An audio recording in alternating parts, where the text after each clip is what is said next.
Mga katotoys, welcome back sa Niknok Talk, no? Ngayon, pag-uusapan naman natin, no? Ang tagal na natin hindi nakapag-vlog ng about Funko Pop or toys, no? Puro Alpha Clash tayo. So, pahinga mo sa Alpha Clash ngayong video, no? Namili tayo ng mga Funko Pop, no? Tingnan natin na isa-isa. Let's go!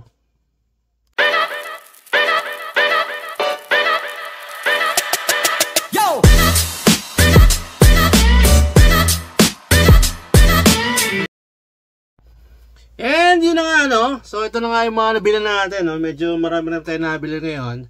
At meron tayong mga bago at mga luma, no? Hindi man luma. Mas mga matagal ng mga 2021 pang stocks na Funko Pop na na-sale sa Whistle Toys. Grabe sa Whistle Toys. Masarap ng pagkain. Drinks, napakasarap, no? Wala akong masabi, lalo na sa WTC na signature nila. The best yun. Tapos may mga sales pang Funko Pop, no? So, puntahan nyo sila. Come and visit them sa 656 Del Monte Avenue, Quezon City. You know? Whistle Toys Cafe, no? Kauna-unahang coffee shop with toys, no? Whistle Toys, okay? But bisitahin sila, maraming stocks yan, hindi lang Funko Pop, hindi lang drinks masarap. Meron sila mga board game na libre na pinalaro doon. Tapos, isa rin sa mga clash ground ng Alpha Clash TCG. Okay?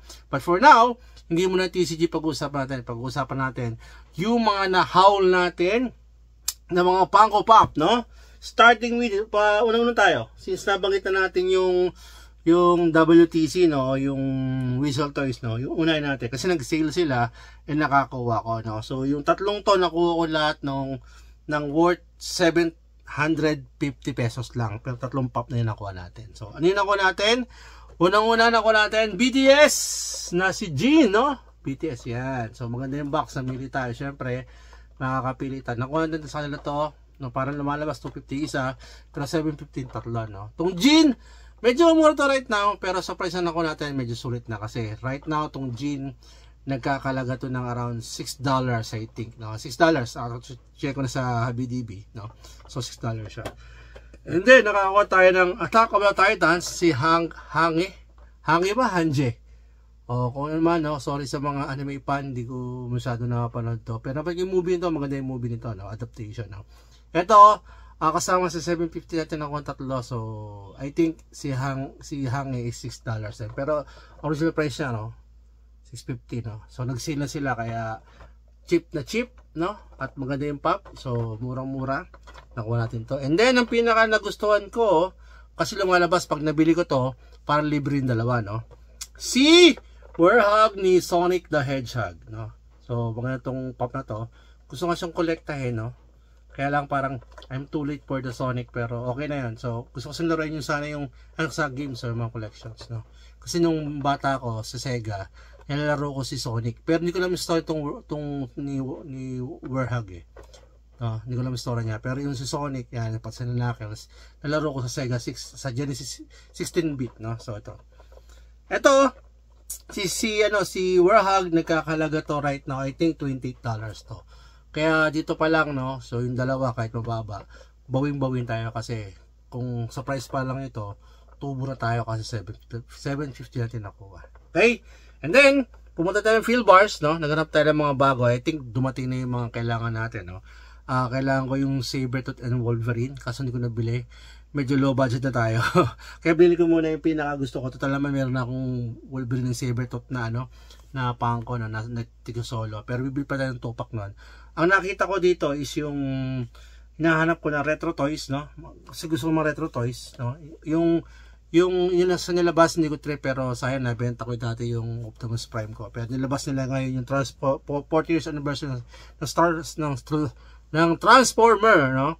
At kinuha natin si Blaster. Ayan. Kasi ano to, eh, I think 5 to, no?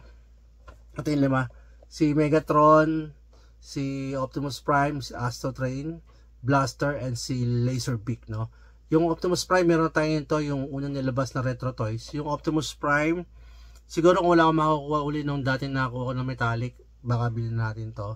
Tapos sa Astro Train, hindi ko pa nabibili, pero bibili na natin yan, no? So ito nakuha natin si Blaster. Gusto ko to, kaya lang hindi kasi laki nung 10-inch natin na Sunwave. Kung magkakaroon ng retro toys na Transformer na 10-inch, bibil tayo. Yung Optimus Prime yung nakakabili, pero sana may magbenta ng mura, no? So, tirahin natin yan, no? Nakuha natin to, siyempre, SRP, Team SRP, Philbars.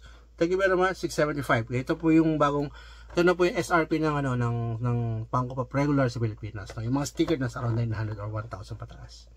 Si Blaster, laging katapat to ng kalaban to ni Sunwave, People Sunwave. And then, nilabas nila, ang cute na si Laserbeak. Ang leto, pero cute. Kahit parang hindi sa sulit sa 675, binili ko pa rin kasi ang ganda naman niya, no? So, Laserbeak, isa sa mga iconic na cassette tape ni Sunwave, no? Since meron tayong 10-inch, bagay itong display na kasama siya.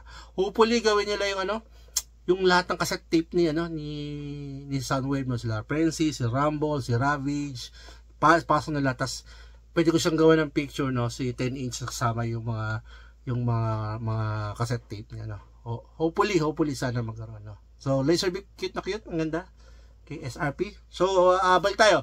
Laserbeak, check ako sa BDB, wala pang price, pero si Blaster, nasa $12 to, no? Nasa $12. Pero maybe si Laserbeak, since bago, baka nasa ganong range din siya. So, ilagay natin sa itong dalawa, si Astro Train $12, and then si Laserbeak, $12, kasi SRP pa naman sila, no? And finally, yung nakuha natin, no? Pinakinihintay ko to nung pinost to sa mga tawag dito, mga leaks, no, mga previews na palabas, talagang inabangan ko to. And luckily nakakuha tayo kasi I think sabi ng Philbar sa akin, no, nung mabantay doon, isa per store, buti wala pang bumibili, no. Nakuha natin tong tupak na Cheech and Chong, Up in Smoke. Favorite namin to ng bata kami, no? Nung pinanood namin, tawa kami ng tawa rito. Ang galing nito. Kung hindi nyo ma-remember si Cheech, yung nasa From Dusk Till Dawn na yung nasa parang nagpo-promote, nag-barker ng bar, no? So, ito yung isa sa mga classic movie na comedy na medyo kinalakihan natin, no? So, to Cheech and Chong. So, 1.8 ko na ko to SRP, pero chinek ko sa ngayon is nasa SRP ng 2 packs around $34, no? Meron siyang ibang sticker. This is para sa ibang bansa. Meron siyang sticker yung parang yellow na may crown na blue. I don't know kung anong exclusive yun, pero hopefully makakakuha tayo. Kung makakakuha tayo nito, yung pare ko gusto to, so malamang ibenta ko sa kanya. Pero sa Philbars, nakuha natin to 1.8 ang SRP, no? So yun yung nakuha natin. So ito yung mga nakuha natin, no? Ano na Funko Pop, medyo matagal tayo hindi nakapag-post about toys, pero ngayon nakapag-post tayo kasi wala rin naman akong ganong hinahanap pa, yung Thundercats lang, no? Wala magbitaw, no? Tapos naghanap din tayo ng ng comic book cover. Sana nakakita ko ng mura, hindi ko nabili. Comic book cover ni Magneto, kasi gusto ko yung Magneto na Funko Pop, magaganda yung Magneto na labas nila. Saka yung sa X-Men 97, grabe si Magneto ron. Okay? So yun yung natin, yung mga nakuha natin is total of 6 pops, actually 7 kung to, bibilang ng dalawa yung 2 pack. Pero ang acquired natin dito, no, ang ginas natin sa mga toys around 3,900. Pero acquired value natin kung convert mo sa peso is around 4,900. So gain pa tayo ng 1,000. So yun yung mga nakuha natin, at kahit paano, no, hindi pa rin talong pera natin, pero sana wag bumaba yung presyo ng Funko Pop, kasi dati ito napakataas, no? Hindi masyadong kumabili ito kasi sobrang mahal, tapos biglang dumami pa lang ngayon $6 na, no? Pati itong mga ganito, kasi dati hot na hot itong mga to. I don't know ba't dumami. Sana magkaroon ng Funko na limit na lang talaga, no? Huwag sila mag-overproduce lalo na pag yung mga item is sikat or alam nila mabibili. Siguro yung unang wave okay na yun. Parang yung nangyari sa One Piece kayo, no? Sobrang hot dati, tapos biglang binuhos yung stocks. Kaya ako, nanonood doon, medyo tinamaan tayo doon. Kaya ibang One Piece ko, benta na natin. Pero yung collections ko, kagaya ng X-Men, saka yung mga retro toys, hindi ko din dispose talaga yan. Pati, gusto na kompleto yung Ghostbusters, pero siguro wag mo na ngayon. Okay? Pero meron tayo, almost kompleto natin yon.